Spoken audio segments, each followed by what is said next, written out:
ओम शांति, ओम शांति, ओम शांति। आज बाबा कह रहे हैं, मीठे बच्चे, यह ज्ञान तुम्हें शीतल बनाता है। बना रहा ना, हम सबको कितना शीतल बना रहा। पहले कितना अंदर में विकारों के कारण तेज था और अब हम शीतल बनते जा रहे हैं। तो इस ज्ञान से काम क्रोध की आग खत्म हो जाती है। काम क्रोध की आग खत्म हो जाती है। भक्ति से वह आग खत्म नहीं होती। जितना भी आप भक्ति कर ले, भक्ति में अहंकार पैदा हो जाता है कि हम तो बहुत भक्ति कर रहे हैं और हम बहुत शास्त्र पढ़कर बैठे हैं, ये अहंकार। लेकिन ज्ञान में ना स्वमान जागृत हो जाता है। हम शीतल बनते जाते हैं। स्वमान कि मैं भगवान का बच्चा हूँ, भगवान प्रेम का सागर है, मैं भी प्रेम का सागर बन रहा हूँ। तो ये स्वमान है और भक्ति में अहंकार जागृत होता है। इसी कारण तो आज भक्ति करते करते आज कलयुग आ गया। आज का प्रश्न है, याद में मुख्य मेहनत कौन सी करनी है? याद में मुख्य मेहनत कौन सी करनी है?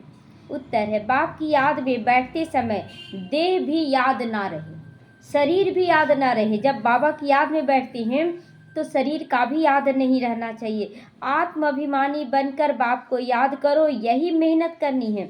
लेकिन इसमें ही विघ्न पड़ता है, क्योंकि आधा कल्प देह अभिमानी रहे हो। भक्ति माना ही देह की याद।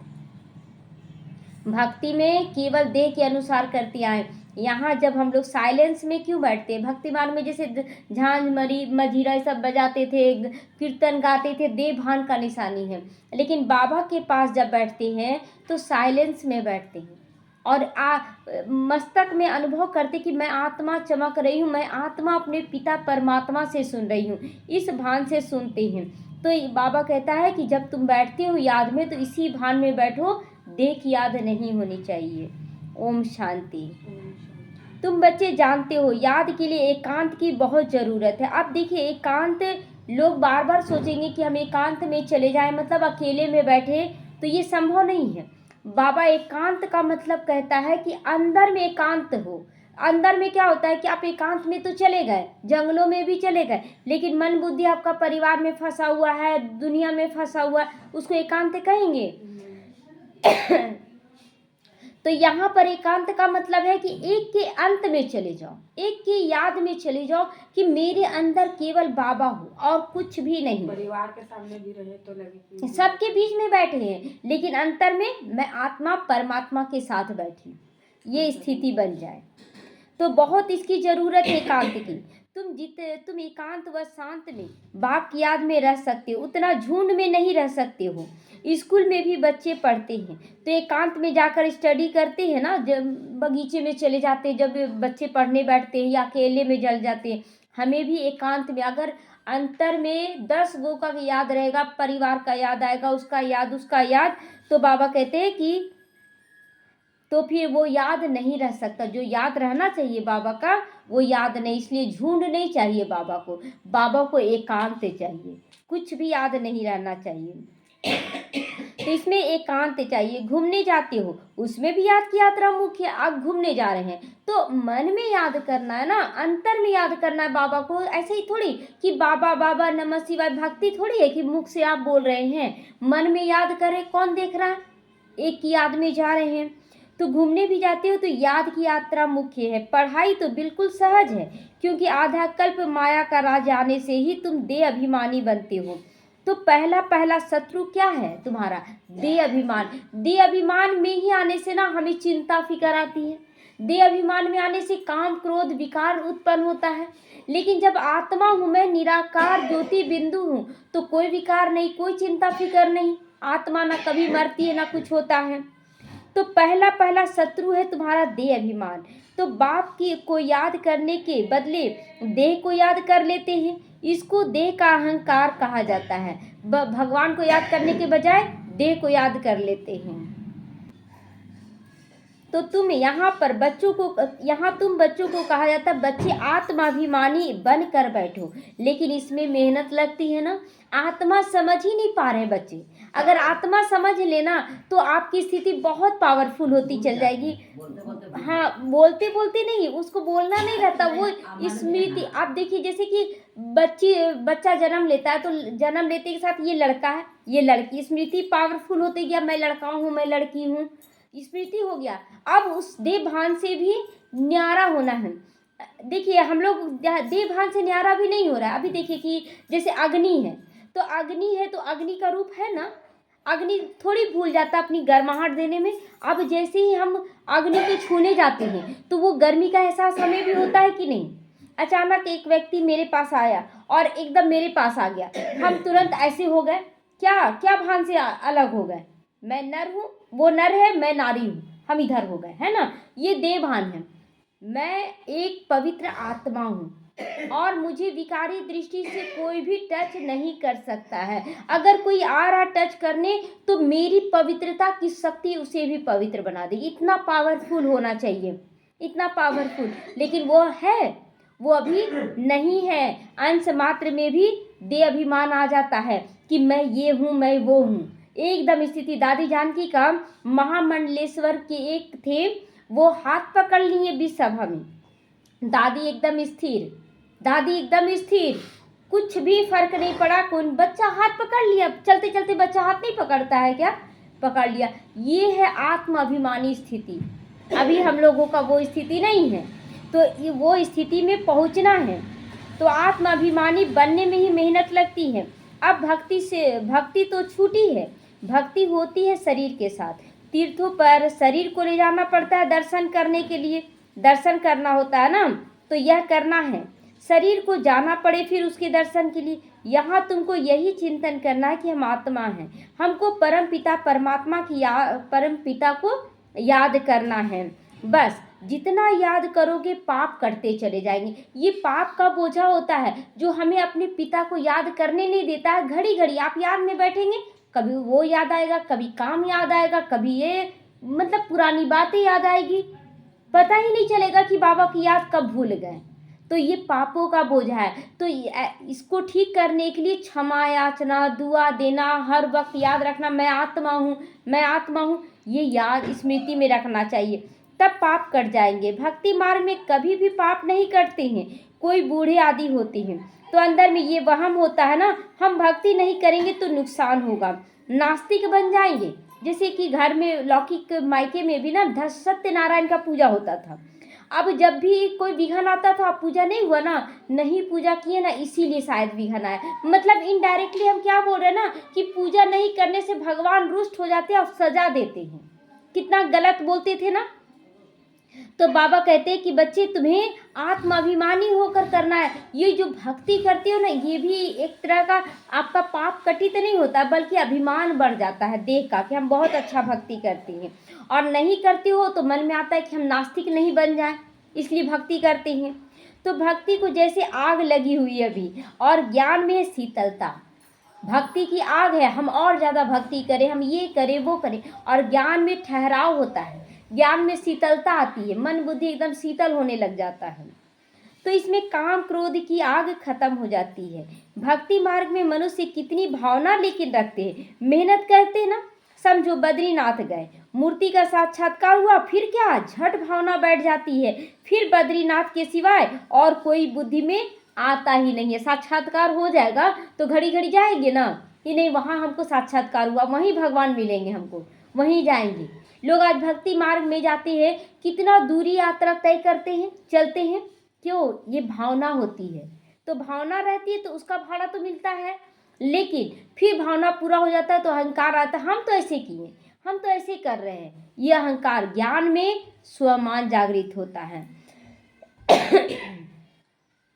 तो अभी पैदल जाते हैं, बाप कहते हैं मैं अल्पकाल के लिए मनोकामना भी पूरी कर देता हूँ। अब देखिए किसी का है इच्छा, तो बाबा कहते हैं कि ये भी मैं ही पूरा करता हूँ। समझो बद्रीनाथ भी गए तो वो भी दर्शन साक्षात्कार जो हुआ ना, वो जो भावना बढ़ी, वो भी मैं ही अल्पकाल के लिए मनोकामना पूर्ण कर देता हूँ। अब देखिए, अब चल कर आ रहे हैं इतना भावना लेकर कि मुझे दर्शन करना, मुझे दर्शन करना है, तो भगवान उसके अल्पकाल की इच्छा पूरी कर देते हैं।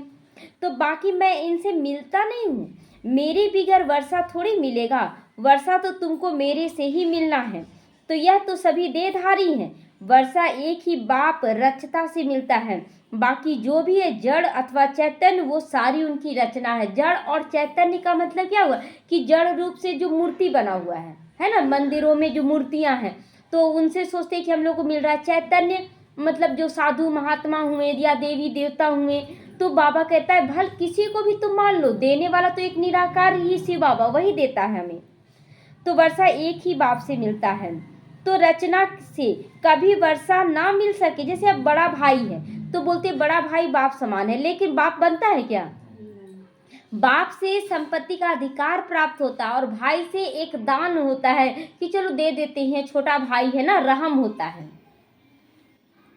तो रचना से कभी वर्षा नहीं मिल सकता है। पतित पावन एक बाप ही है। कुमारियों को तो संग दोष से बहुत बचना चाहिए। तो बाबा कहता है कुमारियों को संग दोष से बहुत बचना है। संग दोष से क्या है? क्या है संग दोष? जैसे दोस्तों के साथ आप जा रहे हैं, ठीक है, अब दोस्त बोल रहे हैं ना यहाँ चलो ना घूमने, आज चलो पिक्चर चलने, चलो ये ड्रेस बहुत सुंदर है ले लेते, तो आपका आकर्षण जाग रहा है। तो ये संग दोष बस से बचना है। क्या मिलता है उससे? हाँ, कुछ भी नहीं मिलता है। तो इसीलिए ये संग दोष से कुमारियों को बचना चाहिए। तो बाप कहते हैं इस पतित पने से तुम आदि मध्य अंत दुख पाते हो। आदि भी दुख, चाहिए चाहिए का रट आ गया। अब कहाँ से चाहिए? आदि का दुख हो गया, स्टार्ट हो गया दुख।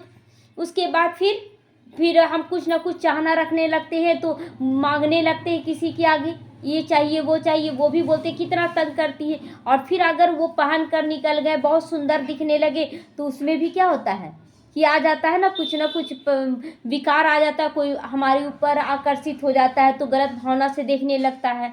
तो ये आकर्षण आदि मध्य अंत दुख दे रहा है।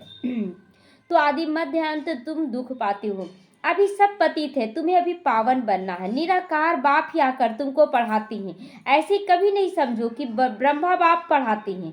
सबकी बुद्धि शिव बाबा तरफ ही रहनी चाहिए। मतलब कहने का कि किसी भी निमित्त को नहीं देखना है कि हम उससे पढ़ रहे हैं या ब्रह्मा बाबा से पढ़ रहे हैं। पढ़ाने वाला एक शिव बाबा है। हर हमें परमात्मा से पढ़कर आत्मा स्वरूप में स्थित हो जाना है। शिव बाबा इन द्वारा पढ़ाते। तुम दादियों को भी पढ़ाने वाला शिव बाबा है। दादियों को भी कौन पढ़ा रहा है? शिव बाबा पढ़ाने वाला है। तो उनकी क्या खातिरी करेंगे? तुम शिव बाबा के लिए अंगूर आम लेकर आते हो। शिव बाबा कहते मैं तो अभोक्ता हूँ, तुम बच्चों के लिए सब कुछ करता हूँ। भक्तों ने भोग लगाया और बांट कर खाया, मैं थोड़े ही खाता हूँ। शिव बाबा खाता है? कोई भी कहीं भी भोग लगाते कोई खाता है? पंडित लोग भोग लगाए, पंडित खाते हैं। तो तुम बच्चों को फिर पढ़ाकर पावन बनाने के लिए आता हूँ। पावन बनकर तुम इतना ऊंचा पद पाओगे। मेरा धंधा यही है कि तुम्हें मानव से देव बनाना, पतित से पावन बना देना। तो मेरा धंधा है। शिव भगवानुवाच, शिव बाबा कहते हैं। ब्रह्मा भगवानुवाच तो कभी नहीं कहते हैं बाबा। ब्रह्मा भगवानुवाच कहते हैं, हमेशा शिव भगवानुवाच कहते हैं। तो ब्रह्मावाच नहीं होता है। भले यह भी मुरली चलाते हैं, मतलब जैसे अब मुरली पढ़ें और अपना चिंतन करके कुछ समझाएं, लेकिन अपना चिंतन करके जरूर समझाएं, लेकिन पहले मुरली बाबा चलाया तब तो समझ बढ़ा ना। ऐसे पहले समझ था नहीं। तो इसीलिए बाबा कहता है कि भले ये भी चलाते हैं, लेकिन समझ कर पहले मुरली से करते हैं। तो पावन बनकर तुमको इतना ऊंचा पद प्राप्त कराता हूँ। किसी बच्चे को अच्छा तीर लगाना होगा तो खुद प्रवेश भी कर लेंगे बाबा। ज्ञान का तीर तीखा जगाया जाता है ना, ज्ञान का तीर तीखा जगाया जाता है। तो बाबा कभी कभी अच्छे बच्चों को ज्ञान देने का रहता है, तो जो निमित्त बनते वो अच्छा ज्ञान देने वाली नहीं है, लेकिन उसके मुख पर आ जाते हैं और ज्ञान देकर तीर लगा देते हैं। साइंस में भी कितनी पावर है। बॉम्ब शादी का कितना धमाका होता है। तुम कितनी साइलेंस में रहते हो। साइंस पर साइलेंस की विजय होती है। साइंस पर भी साइलेंस की विजय होती है। तो साइंस पर भी साइलेंस की विजय कैसे हुई? देखिए अभी सुनीता विलियम्स गई, मात्र 8 दिन के लिए गई, और सारा सामान जो भी ले गई थी 8 दिन के लिए। अब सोचिए 8 दिन के लिए गई और रह गई कितना दिन? लगभग 1 साल, लगभग 1 साल रह गई। तो फिर वहाँ पर ना हवा मिल रहा, ना सही भोजन मिला, ना पैर रखने का है, बस अंदर में रही। तो साइलेंस में ही रही ना, साइलेंस में रही, बस पॉजिटिव रही कि हमको पॉजिटिव। तो साइंस पर भी साइलेंस का विजय हुआ ना। अब लौट कर आई ना, लौट कर आ गई। तो यही बाबा कहता है साइंस पर साइलेंस की विजय होती है। तुम इस सृष्टि को पावन बनाते हो। तो पहले तो अपने को पावन बनाना है ना, ड्रामा अनुसार पावन भी बनना ही है, इसीलिए विनाश भी नूंधा हुआ है। ड्रामा को समझकर बहुत हर्षित रहना चाहिए। क्यों हर्षित रहना चाहिए? क्योंकि ड्रामा बहुत कल्याणकारी बना हुआ है, बहुत सुंदर बना हुआ है। बाबा कहते हैं कि ड्रामा बहुत सुंदर बना हुआ है, इसीलिए तुम्हें हर्षित रहना चाहिए। कि अगर देखिए वो सुनीता विलियम से जब पूछा गया कि आप कैसे रहें, कैसी हैं, बोले मैं सदा पॉजिटिव रही, मैं कुछ भी नहीं सोचती थी कि क्या होगा कैसे होगा, जो होगा बहुत अच्छा होगा। ये पॉजिटिव जो सोची वो तो देखिए वापस आई ना, साल भर के बाद भी वो वापस आई। तो इसीलिए बाबा कहते हैं कि साइलेंस की विजय करो, ये ड्रामानुसार पावन भी बनना है, इसीलिए विनाश भी नूंधा हुआ। विनाश किस चीज़ का? हमारे अंदर की कमी कमजोरियों का, विकारों का। तो ड्रामा को समझकर बहुत हर्षित रहना चाहिए। अभी हमको जाना है शांति धाम, तो बाप कहते हैं वह तुम्हारा घर है, घर में खुशी से जाना चाहिए ना। इसमें देही अभिमानी बनने की बहुत मेहनत करनी है। बाबा कहते हैं कि घर जा रहे हो तो खुशी से जाओ। कितने समय के बाद जा रहे हो घर? 5000 साल तक खेल खेलते रहे, अब जा रहे हैं। तो इस याद की यात्रा पर ही बाबा बहुत जोर देते, बहुत याद करना है, इसमें ही तो मेहनत है। बाबा पूछते हैं चलते फिरते याद करना सहज है या एक जगह बैठकर याद करना सहज है? कैसे याद करना सहज है? चलते फिरते ना, बैठकर तो बोलेंगे कि पैर दर्द हो गया, बहुत देर बैठ गए, काम है, ये है वो, लेकिन चलते फिरते याद बहुत सहज होता है। तो भक्ति मार्ग में भी कितनी माला फेरते थे, राम राम जपते थे, फायदा कुछ भी नहीं। बाप तो तुम बच्चों को बिल्कुल सहज युक्ति बतलाते हैं। भोजन बनाओ, कुछ भी करो, बाप को याद करो। भक्ति मार्ग में श्रीनाथ द्वारे भोग बनाते हैं, मुख को पट्टी बांध देते हैं। आज देखिए भोग बनाने के लिए बाबा क्या बोला, जैसे बात करते हुए भोग बना रहे हैं, हंसी मजाक करते हुए भोग बनाते हैं, तो बाबा कहता नहीं, श्रीनाथ द्वारे पर भी भोग बनता है ना, तो मुख में पट्टी बांध दिया जाता है ताकि मुख से एक जरा सा थूक का अंश भी ना जाए, इतना रिगार्ड दिया जाता है भक्ति मार्ग में। तो हमें ज्ञान मार्ग में भी वही स्थिति लाना, पूरा साइलेंस से बाबा को याद करते हुए बनाना है भोग। तो जरा भी आवाज ना हो, वह भक्ति मार्ग है। तुमको तो बाप को याद करना है। वो लोग इतना भोग लगाते हैं, फिर कोई खाते थोड़े ही हैं। पंडे लोगों के कुटुंब होते हैं, वह खाते, इतना भोग लगा लेते हैं कि उन्हीं लोग के कुल परिवार वाले खा लेते हैं। तो ये तुम यहाँ पर जानते हो हमको शिव बाबा पढ़ाते हैं, भक्ति में थोड़ी यह समझते हैं कि हमको शिव बाबा पढ़ाते हैं।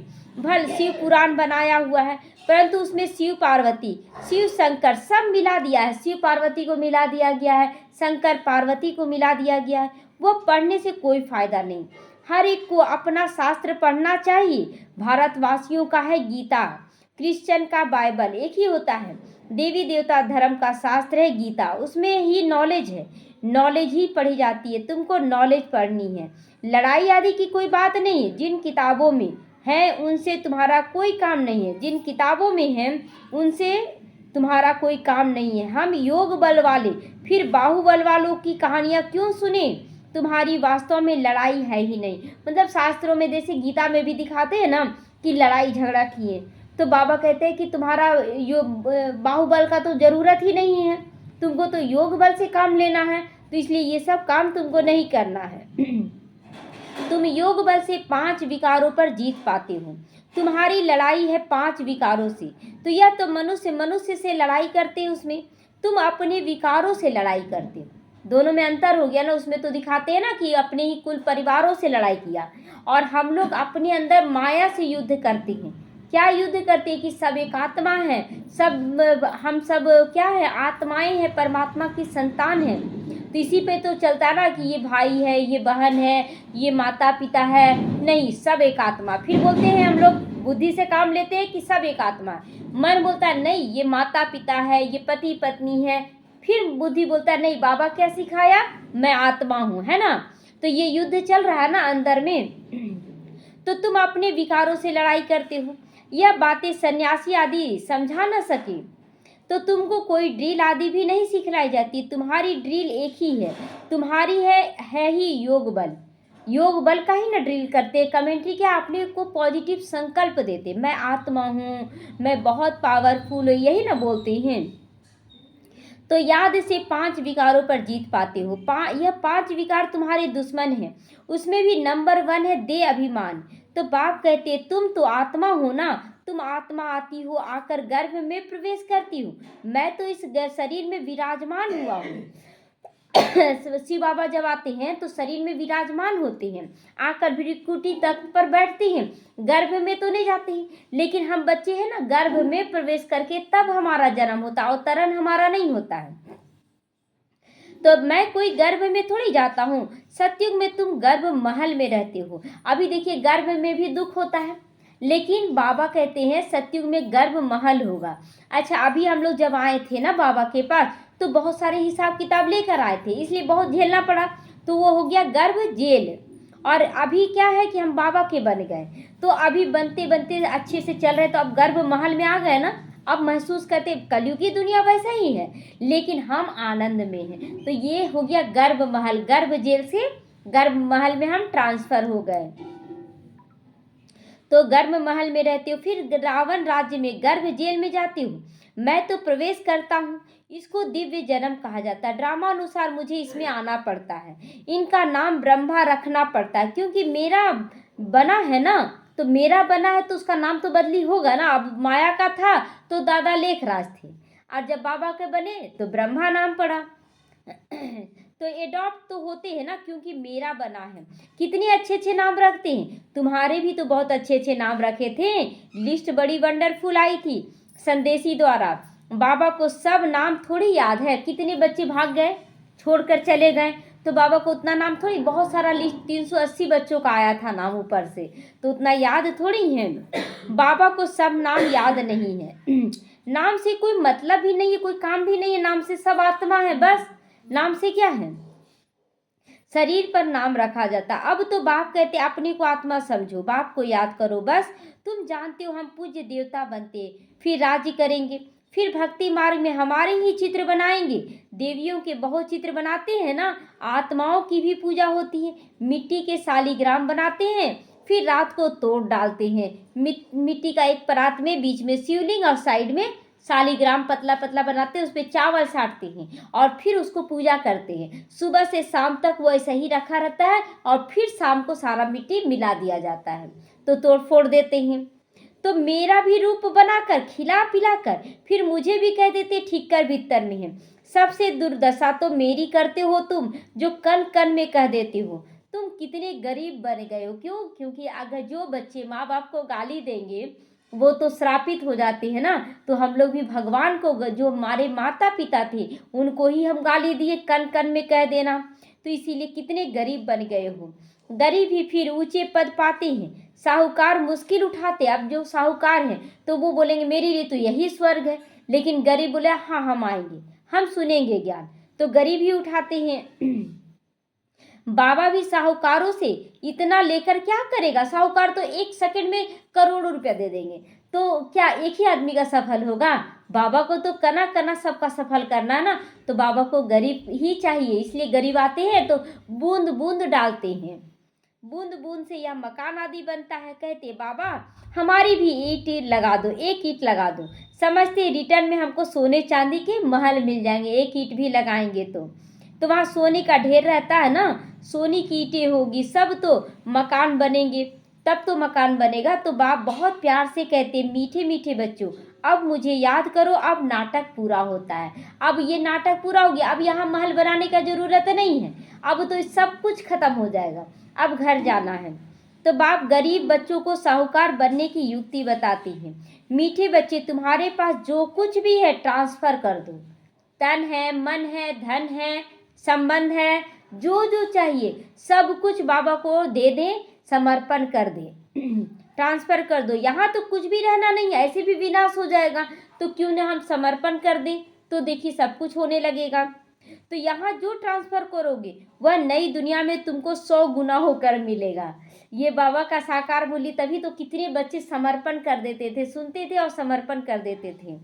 बाबा कुछ मांगते नहीं है तुम्हारा, बाबा आपका सफल करने के लिए कहते हैं। बाबा लेकर क्या करेगा, वह तो दाता है ना। यह युक्ति बताई जाती सफल करने का। यहाँ तो सब कुछ मिट्टी में मिल जाएगा, सब कुछ ट्रांसफ़र कर दोगे तो तुम नई दुनिया में तुमको सब कुछ मिलेगा। इस पुरानी दुनिया के विनाश का समय है, यह कुछ भी काम नहीं आएगा। इसीलिए बाबा कहते हैं घर घर में यूनिवर्सिटी कम हॉस्पिटल खोलते जाओ। हर घर में बाबा कहता है खोलो। जैसे कि कहीं गांव-गांव में जा रहे हैं तो घर घर में ही खोल देना है, एक रूम लेकर पाठशाला खोल देना है, जिससे हेल्थ और वेल्थ दोनों मिल जाएगी।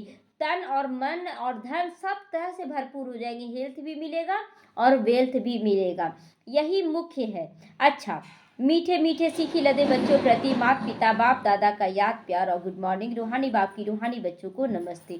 हम रूहानी बच्चों की रूहानी माता पिता बाप दादा को याद प्यार गुड मॉर्निंग और नमस्ते नमस्ते। शुक्रिया बाबा, शुक्रिया। रात्रि क्लास आया आज 12/3/68 का चला हुआ है रात्रि क्लास।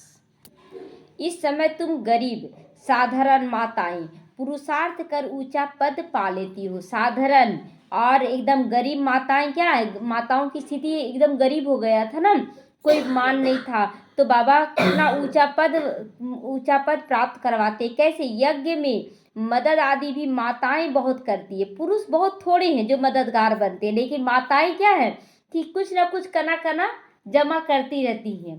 भाई लोग में भी है लेकिन बहुत कम है, तो जो मददगार बनते वो भाई कम है। माताओं को वारिस पने का नशा नहीं रहता, वारिस पने का नशा नहीं रहता। वह बीज बोती रहती हैं, अपना जीवन बनाती रहती हैं।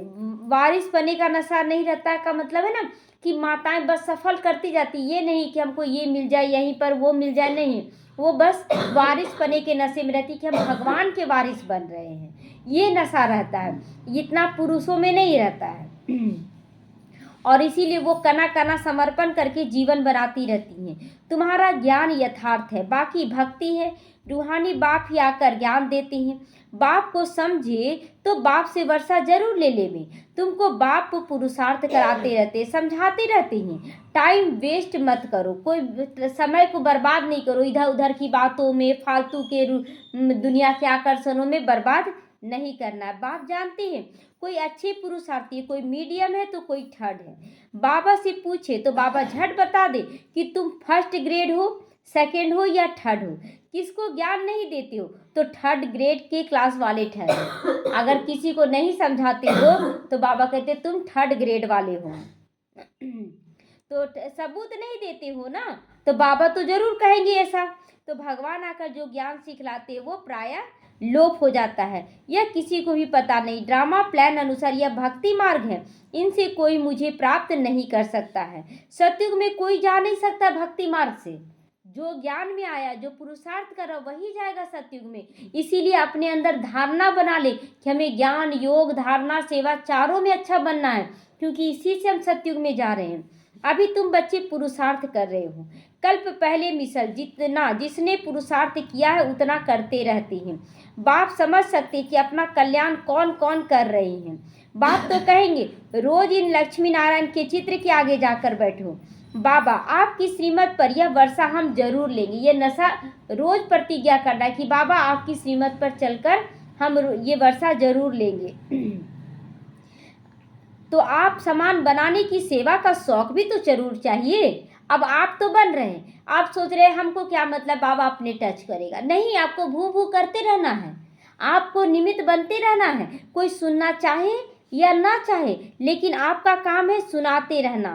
तो हमेशा ये बुद्धि में चलना चाहिए कि हम सेवा का शौक रखें। सेंटर्स वालों को भी लिखता हूँ, इतने वर्ष पढ़े हो, किसी को पढ़ा नहीं सकते हो तो बाकी पढ़े क्या हो।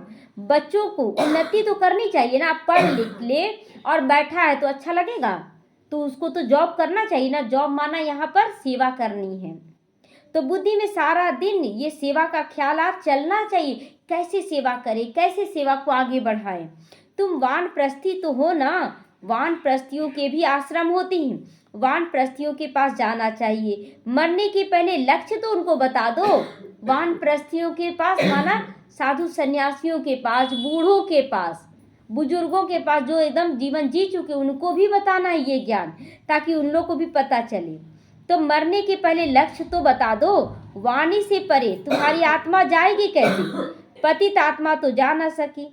तो भगवानुवाच माँ में कम याद करो तो तुम वानप्रस्थ में चले जाओगे।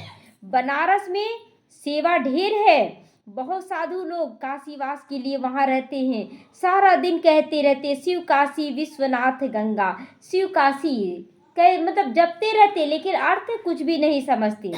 तुम्हारे अंदर सदैव खुशी की ताली बजती रहनी चाहिए। तुम्हारे अंदर सदा खुशी की ताली बजती रहनी चाहिए। स्टूडेंट हो ना तुम, तो सेवा भी करते रहना है, पढ़ते भी रहना है, बाप को याद भी करना, वर्षा लेना है। हम अब शिव बाबा के पास जाते, ये मन मना भाव है, तो परंतु बहुतों को याद रहती नहीं, झरमुही झगमुही करते रहते हैं, मतलब इसकी शिकायत सुनना करना, यही में दिन गुजारते रहते हैं। तो मूल बात है याद की, याद ही खुशी में लाएगी। सभी चाहते हैं कि विश्व में शांति हो। बाबा भी कहते हैं कि उन्हें समझाओ कि विश्व में शांति अभी स्थापन हो रही है, तो इसीलिए बाबा लक्ष्मी नारायण के चित्र को जास्ती महत्व देते। कहीं भी जाते हैं तो बाबा कहते हैं कि लक्ष्मी नारायण का चित्र लगा दो, ताकि सबको लक्ष्य तो मिले। ये भक्ति मार्ग में भी कहते आए कि नर ऐसी करनी करे नारायण बने, नारी ऐसी करनी करे लक्ष्मी बने। तो ये सबको सिखाना है, बताना है कि आखिर आप क्या बनना चाहते हैं, क्या वो गुण क्वालिटी आ रहा है हमारे अंदर। तो जहाँ बाबा कहते बोलो, यह दुनिया स्थापन हो रही है जहाँ सुख शांति और पवित्रता सब थी। सभी कहते विश्व में शांति हो। प्राइज तो बहुतों को मिलती रहती, जैसे कोई शांति कर दिया तो प्राइज मिलता है उसको कि देखो इतना बड़ा लड़ाई हो रहा था वो शांति कर दिया। जैसे दो देश लड़ रहे हैं तो कोई तीसरा देश उसको शांति करता है ना, तो दोनों देश उसको कुछ मुआवजा दे देता है, तो कमाई हो जाता है। तो बाबा कहते हैं कि कुछ मिल जाता, प्राइज भी बहुत मिलती रहती है। वर्ल्ड में पीस स्थापन करने वाला तो एक मालिक होगा ना। इन्हों के राज्य में विश्व में शांति थी, एक भाषा, एक राज्य, एक धर्म, बाकी सभी आत्माएं निराकार दुनिया में रहती थी। तो ऐसी दुनिया किसने स्थापन की? ऐसी दुनिया तो अभी बन रहा है बाबा। अचानक तो बाबा भी नहीं कहेगा कि अचानक हाथ फेरा और स्वर्ग आ गया, ऐसा तो नहीं। तो पीस किसने स्थापन की थी? फॉरनर्स भी समझेंगे कि यह पैराडाइज था, इन्हों का राज्य था। वर्ल्ड में पीस तो अब स्थापन हो रही है। बाबा ने समझाया था कि प्रभात फेरी में भी यह लक्ष्मी नारायण का चित्र निकालो, तो जो सभी के कानों में आवाज पड़े कि यह राज्य स्थापन हो रहा है, हम लक्ष्मी नारायण के राज्य में जा रहे हैं। फिर से सब हर नारी लक्ष्मी, हर नर नारायण होगा, ऐसे राज्य में जा रहे हैं। तो आवाज निकालो, तब तो सबके कानों में पड़े। नर्क का विनाश सामने खड़ा है। यह तो जानते हैं कि ड्रामा अनुसार शायद देरी है, बड़ों को के तकदीर में अभी नहीं है। बड़े क्या बोलते हैं, अभी तो देरी है ना, अच्छा कर लेंगे। तो बाबा कहता शायद उनका तकदीर में नहीं है, इसलिए वो बोल रहे ऐसा। तुम बच्चों को पुरुषार्थ करते रहना चाहिए, तो उनकी तकदीर में भी नहीं है। फिर भी बाबा तो पुरुषार्थ कराते रहते हैं। ड्रामा अनुसार सर्विस चल रही है। अच्छा, गुड नाइट। अवधारणा के लिए मुख्य सार है, संग दोष से अपनी बहुत बहुत संभाल करनी है, कभी पतितों के संग में नहीं आना है। साइलेंस के बल से इस सृष्टि को पावन बनाने की सेवा करनी। आप जहाँ जाएंगे वहाँ आवाज़ ही मिलेगा। आवाज़ क्या है? बहुत चिल्ला चिल्ला के बोलेंगे कोई नहीं, आप कड़े कड़े शब्द का प्रयोग करेंगे, आपके लिए गलत बोलेंगे, आप कुछ भी बोलेंगे तो उसका 4-5 जवाब देंगे, ये हो गया आवाज़। और आपको साइलेंस से उस पर विजय प्राप्त करना, ये नहीं कि ऐसा क्यों कर रहा है, ऐसा क्यों कर रहा है, ये सब आपको बोलना शोभा हम लोगों को नहीं देता है। तो साइलेंस के बल से इस सृष्टि को पावन बनाने की सेवा करनी है। ये नहीं सोचना कि ऐसा है वैसा, ऐसा है तभी तो बाबा चुना। तो ड्रामा को अच्छी रीति समझकर हर्षित रहना है, अपना सब कुछ नई दुनिया के लिए ट्रांसफर कर देना है। वरदान, बाप द्वारा सफलता का तिलक प्राप्त करने वाले सदा आज्ञाकारी दिल तख्त नसीन भवन। कौन बनेंगे? बाप द्वारा सफलता का तिलक प्राप्त करने वाले, सदा जो आज्ञाकारी होंगे वही तिलक प्राप्त करेंगे सफलता का। तो भाग्य विधाता बाप रोज अमृत वेले अपने आज्ञाकारी बच्चों को सफलता का तिलक लगाते हैं। आज्ञाकारी ब्राह्मण बच्चे कभी मेहनत व मुश्किल शब्द मुख से तो क्या संकल्प में भी नहीं निकाल सकते हैं कि बड़ा मुश्किल है, कैसे ठीक होगा, ये सब बोलना ब्राह्मणों को शोभा नहीं देता। तो रोज अमृत वेले क्या करना है कि बाबा का दिल तख्त नसीन बनना है, तो संकल्प में भी गलत संकल्प नहीं होना चाहिए, वह सहज योगी बन जाते हैं फिर। इसीलिए तो बाबा कहते हैं कि मुश्किल शब्द ब्राह्मणों के मुख से क्या संकल्पों में भी नहीं निकलना चाहिए, वह सहज योगी बन जाते हैं। इसीलिए कभी भी वो दिल शिकस्त नहीं बनते। और जो संकल्प में बोल में आ जाता है कि कैसे होगा, बहुत बड़ा मुश्किल आ गया है, समस्या आ गया, तो वो दिल शिकस्त हो जाती है। लेकिन बाबा कहते हैं कि कभी भी दिल शिकस्त नहीं बनो, लेकिन सदा दिल तख्त नसीन बनो, रहम दिल बनो, अहम भाव और वहम भाव को समाप्त करो। अहंकार नहीं होना चाहिए, हम तो बहुत करते, मेरे अंदर कोई संकल्प नहीं चलता है। तो बाबा जानता है कि मेरे अंदर संकल्प चलता है कि नहीं, तो ऐसा परिस्थिति लाता है ना कि प्रत्यक्ष हो जाती है। तो बाबा कहते हैं कि दिल शिकस्त नहीं बनो, दिल तख्त नसीन बनो, रहम दिल बनो, अहम भाव, अहंकार नहीं, मैं कर सकता हूँ, मैं ऐसा कर हूँ, ये नहीं, समाप्त कर दो। और वहम में भी नहीं रहो कि मैं बहुत अच्छा हूँ, मैं बहुत अच्छा हूँ। यही कमी कमजोरी निकालने के लिए परिस्थिति आ रहा है। स्लोगन है, विश्व परिवर्तन की डेट नहीं सोचो कि कब तक ठीक होगा, कैसे ठीक होगा, ये मत सोचो। स्वयं के परिवर्तन की घड़ी निश्चित करो कि तुम कब परिवर्तन होगे। कितना सुंदर आज बहुतों को जवाब मिला होगा, इस स्लोगन से सबको जवाब मिल रहा है कि विश्व परिवर्तन की डेट मत सोचो कि कब विश्व परिवर्तन होगा, तुम बदल जाओ पूरी तरह से, परिवर्तन अपना करो, ये समय निश्चित करो। अव्यक्त इशारे, सत्यता और सभ्यता रूपी कल्चर को अपनाओ। जो प्यूरिटी की पर्सनालिटी से संपन्न रॉयल आत्माएं, मतलब पवित्रता, अंदर बाहर क्या सच्चाई और सफाई होना चाहिए कि मैं आत्मा हूँ, मैं पवित्र आत्मा हूँ। तो उन्हें सभ्यता की देवी कहा जाता है। उनमें क्रोध विकार की इम्प्यूरिटी भी नहीं हो सकती है, क्रोध की इम्प्यूरिटी नहीं आएगी, हल्का सा भी कोई गुस्सा नहीं आएगा किसी पर, नहीं, तो इम्प्यूरिटी नहीं आ सकती है। क्रोध को सूक्ष्म रूप से ईर्ष्या, द्वेष, घृणा भी अगर अंदर में है, क्रोध का सूक्ष्म रूप ईर्ष्या है आपके अंदर, द्वेष है, घृणा है अंदर में है, तो वह भी अग्नि है जो अंदर ही अंदर जलाती है। बाहर से लाल पीला नहीं होता वो, लेकिन काला जरूर हो जाता है। तो अब इस कालेपन को समाप्त करके सच्ची और साफ बनो। सच्ची और साफ बनना है, एकदम आत्मिक स्थिति में रहना, यही सच्चाई और सफाई है। कितना भी आप बोल दें कि हम बहुत अच्छा हैं, बहुत अच्छा हैं, लेकिन अगर आप हमारे अंदर गंदगी रहेगा ना, तो वो समय प्रत्यक्ष कर देता है। वैसा कोई परिस्थिति आ जाता है तो प्रत्यक्षता हो जाता है। इसीलिए सच्चाई और सफाई आपका चेहरे और चलन से प्रत्यक्ष हो रहा है। इसीलिए पल पल आप बाबा को याद करें। पापों का बोझा नजर आता है ना जब हम दुखी होते हैं, तो उसको पहले नष्ट कीजिए, अपना परिवर्तन कीजिए, परिस्थितियां अपने आप समाप्त हो जाएंगी। ओम शांति।